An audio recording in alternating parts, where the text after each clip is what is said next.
morning, everybody. Welcome to Home Gardening Photo. Today we are going to be harvesting this arugula again. We did this a couple of days and couple of weeks, and we actually need to do that again. So this is what this row right here is what we're going to have to harvest here. Sonia already started doing this on this side right here, which is the outer side, all of that. So we are going to have to do that.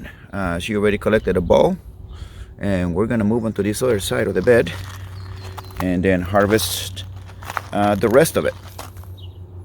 So what you do is you move that tag out of the way for a minute. You just grab the base of the plant and just cut.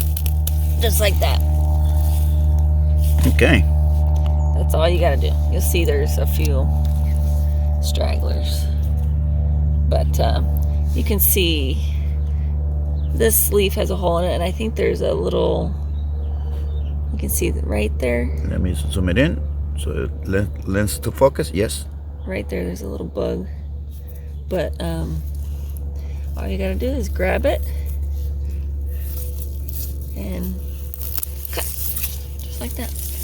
And then that takes the big stalk with the flower. So we're gonna cut the rest of them, the entire bed? Yep.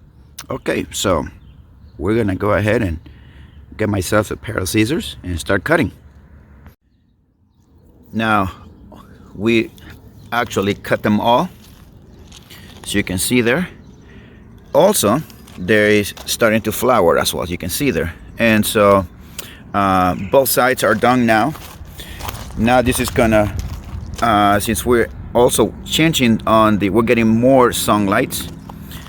Now the carrots are gonna be getting more sunlight, and they're gonna start to grow bigger, and that's pretty much our idea. Since we have time, we are going to put these tomato plants here in the beds. There's 3 of them, actually 4.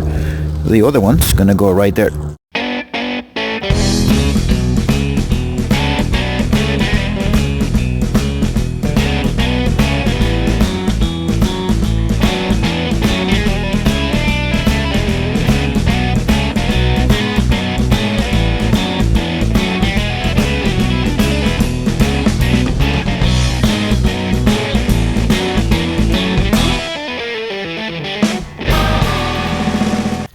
So now that we have transplanted them, it is time to just water them. Don't forget that to always water every time you do a transplant. So thank you guys for joining us on this video, and we'll see you guys on our next video.